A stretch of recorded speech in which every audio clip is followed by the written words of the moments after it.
to Audit Bites, the show where we give you bite-sized chunks of information and education to help you excel in your audit career. Join our host, Robert Berry, as we tackle another tough auditing topic this week.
My friends, we had no sound going for a minute there.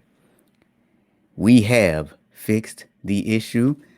I do apologize for that. So let me just pick up where I left off. Welcome to Audit Bites, my friends, and thank you for telling me about the sound issue. Today's topic is, it is time for auditors to be brave. Audit Bites is the first live show about, audit. We're on all your favorite podcasting platforms, Apple, Spotify, Google, anywhere.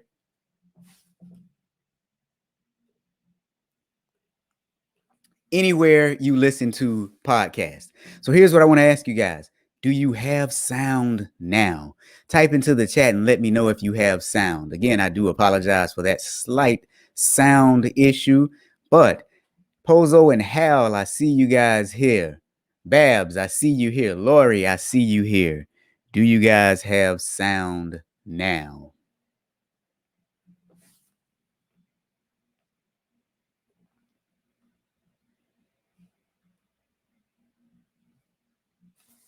Yes. Thank you very much, people. I apologize. So let's keep going. Today's topic, auditors must be brave. As auditors, my friends, we see all sides of the organization. From the wonderful wins to the salacious scandals, we typically see it all. And yet our job is simple yet complex. Our job is simply to report to management what we see. All too often, many of us are failing at that, though. You see, we live in this world where many of us oftentimes trade truth for security. We see things are going awry in our organization and we turn a blind eye because we want to keep a secure job. But my friends, no job is secure. We see corporate crap and injustices, but we say and do nothing. The fear of being fired or ridiculed or ostracized outweighs the primary responsibility that we have, and that is to tell management the truth. All right. Lori is saying, yes, you can hear. Pozo saying yes, and Hal with the nice emojis. Thank you very much, guys. Thank you very much. I don't know if you guys remember episode 5, where we talked about Western Washington University when they fired 2 different audit directors under 2 different CEOs. One they offered a settlement to and he accepted. The other refused the settlement and is now suing. But these individuals weren't trouble until, they made trouble. You see, they had some contentious audits, and after they had those contentious audits, they became trouble for the organization. Now, it doesn't stop there. This is not an isolated incident. I don't know if you guys remember episode 2, where the title was 5 Reasons Clients Ignore Auditors' Advice. If you recall in that episode, the head auditor for the British Virgin Islands said that their advice is often ignored. She spent 5 hours before a commission of inquiry answering questions about her past reports, and she described how her agency's work is often obstructed and the findings are ignored. But don't just take my word for it. Listen to what she said listen to what she said based on how a local newspaper reported it or news station reported it. Correa told the COI that the work of the Internal Audit Department could be likened to, quote, a rabbit running around in a trap. Audit cycles are completed, recommendations are given, and then follow-up audits find that none of the recommendations have been implemented. We find ourselves at a roadblock, Correa said. Correa told the COI. Now, you guys heard it with your own ears. Here's an audit department that was obstructed from actually doing its job. She described it as if you're just running around in circles. And she had to appear before a commission on ethics for 5 hours. Now, go back and watch that episode. If you notice on that episode, I actually questioned why was the auditor appearing before a commission of inquiry for 5 hours instead of management who was not implementing the recommendations. Now, Hal says, as I've said before, the best CAE is the one who doesn't need the job, but wants to do it.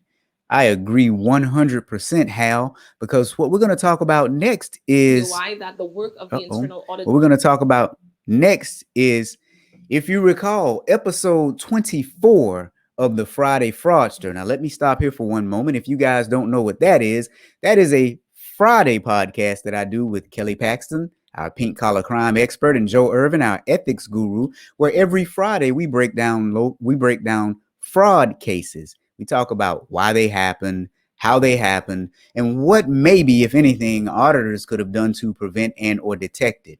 So, on episode 24, the title of that episode was The Unemployed Employee and the Healthy Audits. What happened there was a large California healthcare provider agreed to pay a $90 million settlement.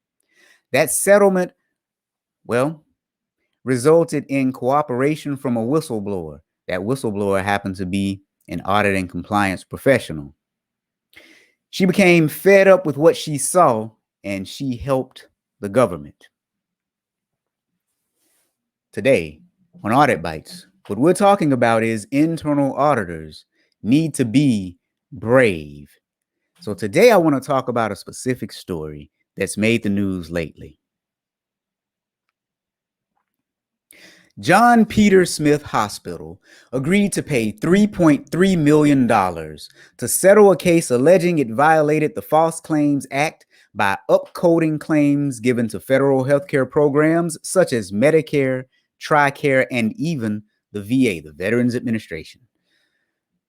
We talk a lot about healthcare fraud on the Friday Fraudster because it's running rampant. But why is it running rampant? Listen, the National Healthcare Anti-Fraud Association, let me just stop there.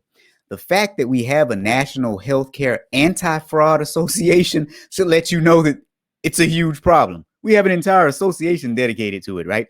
The National Healthcare Anti-Fraud Association says that healthcare fraud costs the nation, now this is in the US, $68 billion each year. So that makes you wonder, why isn't much being done about it? Well, that only represents about 3% of the nation's healthcare spending. So that's immaterial, right, folks? No, sorry, that was a bad joke. Hal's probably going to have something to say about that in a few minutes. But yeah, the National Healthcare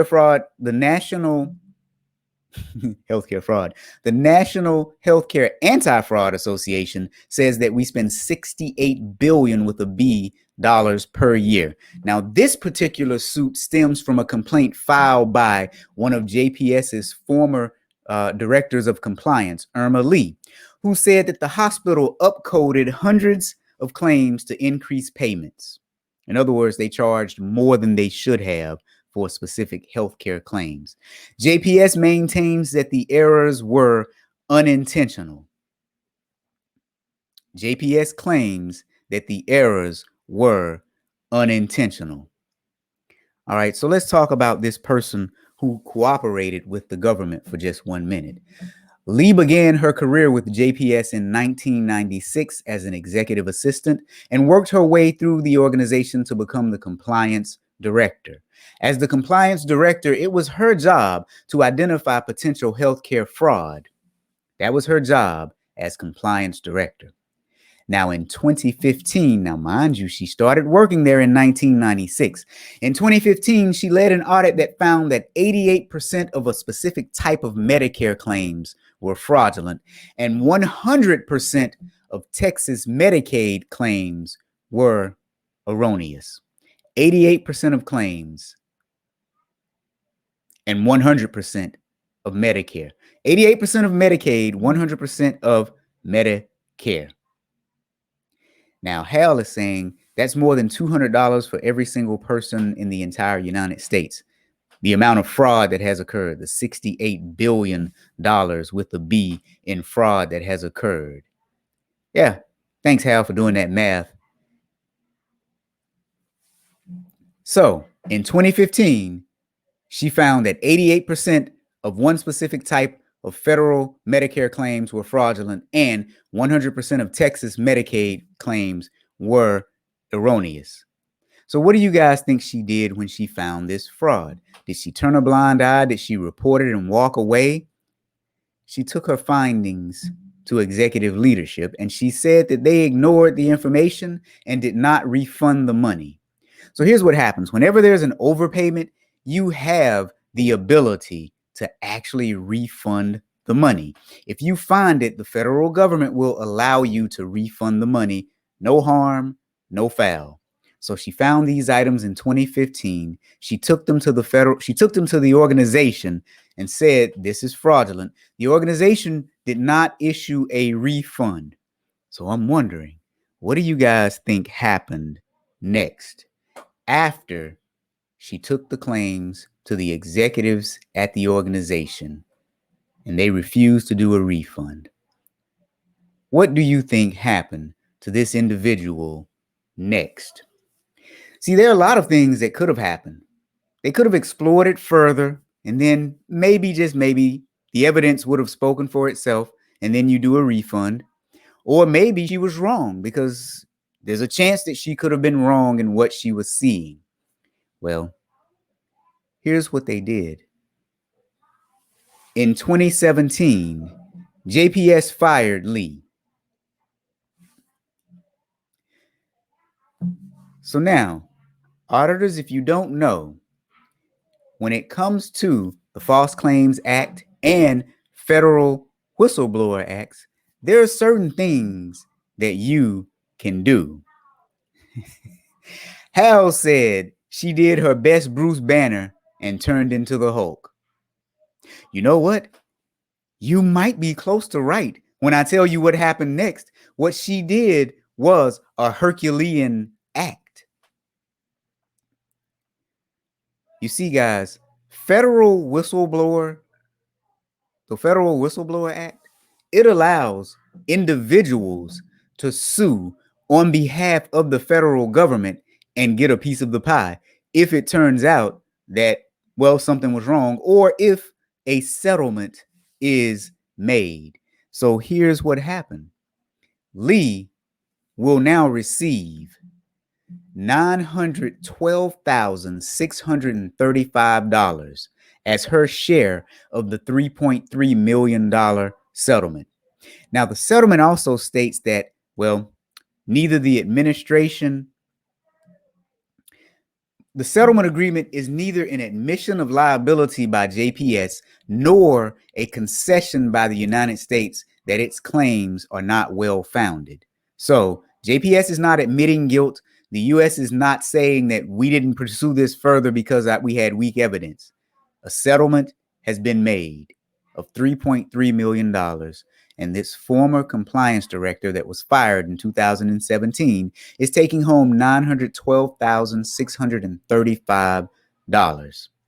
Now, if that's not a reason for an auditor to be brave, I don't know what is. But today's topic, auditors should be brave. Now, what I'm going to do in a minute is give you 5 to 6 points on what you need to do in order to prepare to be brave. Because if you think about it, all of us at some point in time in our career, we have seen some things that did not look right.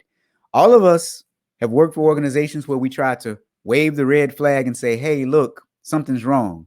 And all of us have had that experience where either A, the organization did something and you were like, oh, this is a great organization, or the organization has done nothing. This is your time to be brave. But before we talk about that bravery, let me tell you guys about the Ask Better Questions Bootcamp. Listen, there's some research out there that tells us that over 85% of our success is due to skills that are not technical skills, regardless of what industry you're in. 85% of our success is due to our soft skills. And this is long-standing research that's been around for a while. So my question is, if that is the case, then why don't we teach soft skills in school? So as an auditor, one of the major skills that we need to know is how to ask people questions. So what am I doing? I have the Ask Better Questions Bootcamp. It is 9 weeks, 18 hours of CPE. So you're probably wondering, how is this different from anything else you've ever experienced? Well, first of all, you're going to be talking to me. No, I'm just kidding. That's a joke. How is it different from anything you've ever seen? Listen, this is 9 hours of on-demand training and 9 hours of live group coaching.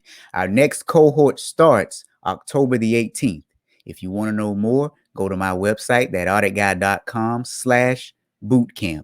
Again, thatauditguy.com/bootcamp. All right, so let's go back to the audience for just one moment. Pozo says, doing the right thing pays off, literally and figuratively. Yes, that's a good one, Pozo. Hal says, when not complying and settling claims while not admitting or denying guilt as a cost of doing business is acceptable, get out. Right.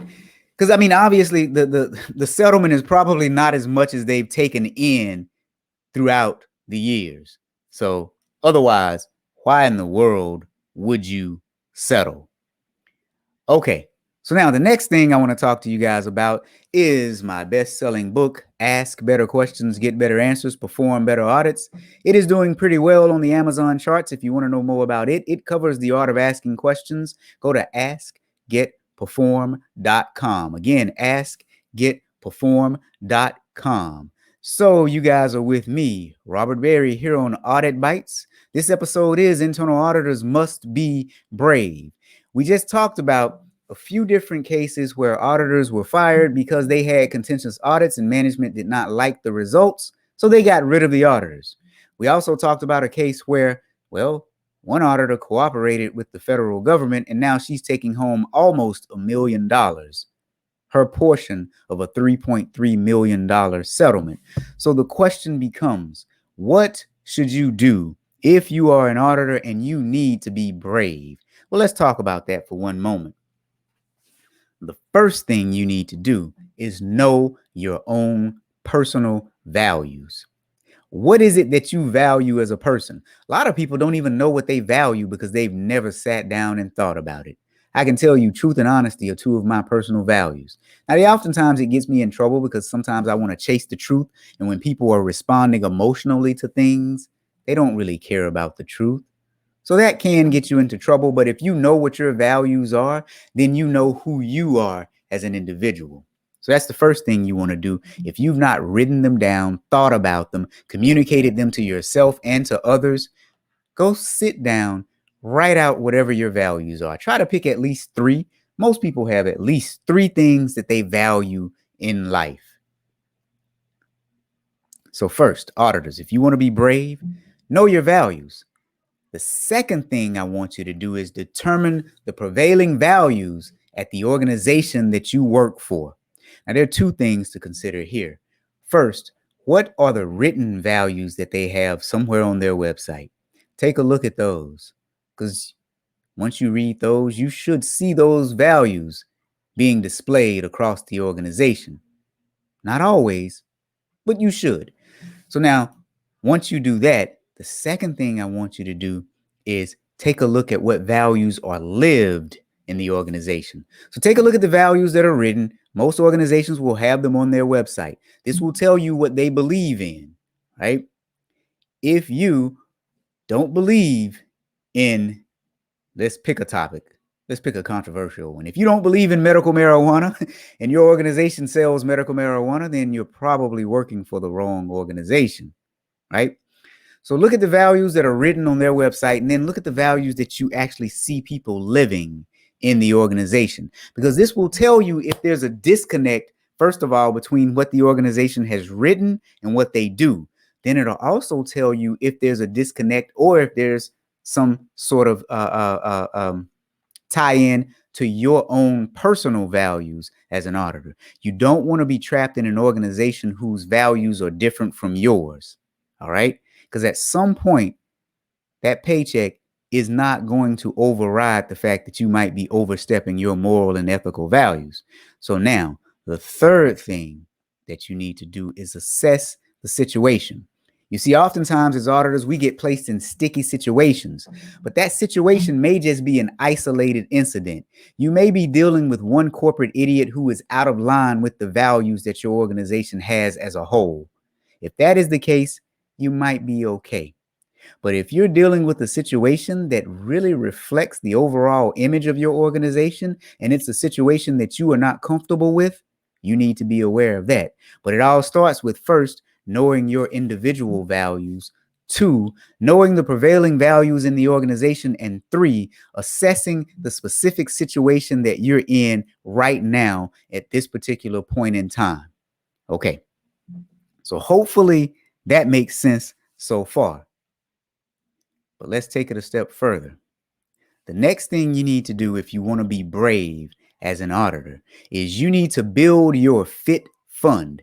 You have got to stay fit. So let's talk about that for just one moment. Hal says, and I agree with this 100%. Hal says that auditing begins and ends with always assessing the culture continuously. Absolutely, my friend. You and I, we've talked about this, and I agree with this wholeheartedly. The culture that you started with in an organization may not be the same culture that exists today. It may not be the same culture that exists tomorrow. It may be a stronger culture or it may be a weaker culture. Then again, it may stay the same, but you need to continuously assess the culture in the organization where you are employed. So now let's talk about this other point here. Point number 4, build your fit fund. Kelly Paxton is going to really appreciate this because she calls it an FU fund. I call it a fit fund because I wanted to think up something that was a little more friendly. And fit, if you put a dash in between the F and the I, have your effort fund. If it gets so bad in the organization where you need to leave because your morals and ethics are being compromised, get fit, my friends. Get fit. Have a fit fund. If you don't have one, start it today. It'll never be enough when you need it, but at least you will have something. Okay, so today, Audit Bites, what we're talking about is auditors must be brave. I am Robert Berry, your host of this show. We've gone through our first 4 points. You must know your values as a person. You must determine the prevailing values in the organization. You have to assess the situation. And as Hal said, auditing begins and ends with always assessing culture continuously. And the fourth thing you need to do is build your fit fund. If you missed what I said, a fit fund was, then go back and rewind the episode. I'm not going to repeat that. Fifth thing that you need to do is hold true to your personal values, which goes back to step number 1, defining what your personal values are. Everyone should have a moral compass, and it is pointed in some direction. Hopefully, it's pointed in the right direction. Do not allow anyone else to move your moral compass. We talked earlier about the chief auditor for the British Virgin Islands. She spent 5 hours before a commission on ethics, and you heard the clip I played. She was extremely honest in what she said. Extremely honest. We also told you a case about a university that fired 2 audit directors under 2 different CEOs. One, they offered a settlement. He took it. The other, they offered a settlement. She refused it and sued. Auditors, Know what your values are and hold true to your true values. All right, Pozo says the fit fund is so important, can make you even braver. Exactly. And that is why I suggested getting the fit fund. Thank you, my friend, for that valuable comment. All right, so the last thing, auditors must be brave. Get out and get help. You see, the problem is, oftentimes we think that we are alone as internal auditors. As a matter of fact, oftentimes your own fellow auditors will ostracize you when things go awry in an organization. Now, I'm here to tell you that you are not alone. There is an IIA chapter out there that has people that will support you. There are LinkedIn groups where people reside that may support you. As a matter of fact, I have a group where we will support you. If you go to awesomeauditors.club, drop your email address, because what we're building is a community of support for auditors where we go beyond the one-way webinars. We have discussions, not one-way things. See, we go beyond even LinkedIn Lives where you can only type into the comments. So we're building an active community to support the younger generation of auditors, the older generation of auditors, anyone who has something to say that can add value to our profession. Again, that is awesomeauditors.club. Drop in your email address and you might receive a special gift from me. awesomeauditors.club. So look, guys, I am Robert Berry. The show, Audit Bites. We're available on all your favorite podcasting platforms, whether that's Apple, Spotify, Google, Amazon, wherever you listen to podcasts. Go find me. Go leave this podcast a 5-star review. I think it's worth it, don't you? Today's topic, it's time for auditors to be brave. We covered 5 points that auditors need to know when it's time to be brave. Now, Hal Garin is here again, and he says, but be careful. If you disclose private company information, you could find yourself getting sued. That is absolutely correct, Hal. What we were talking about now is with the federal government. So if you really need help, go back to those 5 points that I made a few minutes ago.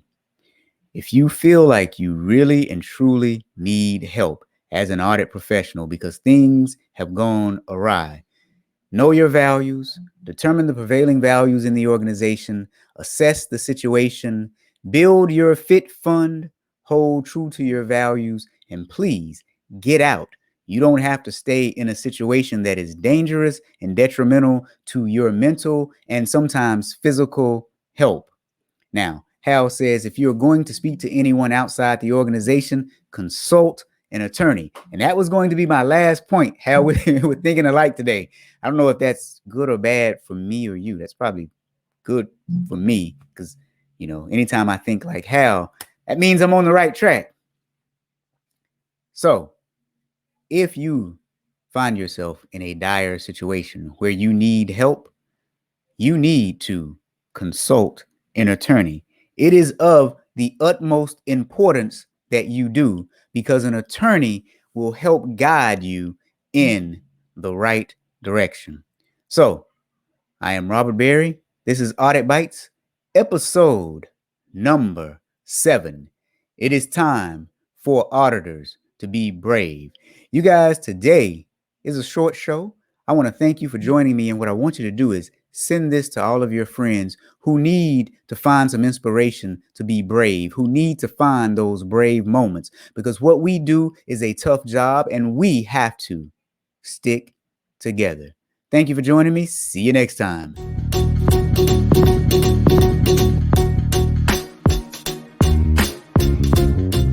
Thank you for joining us on this episode of Audit Bites. If you want to do more, see more, be more, check out our website at auditguy.com, where you will find quality training. Audit merch. Yes, we have hats, shirts, and other apparel, as well as past copies of this podcast and the Friday Fraudster podcast. www.thatauditguy.com. Thanks for joining us.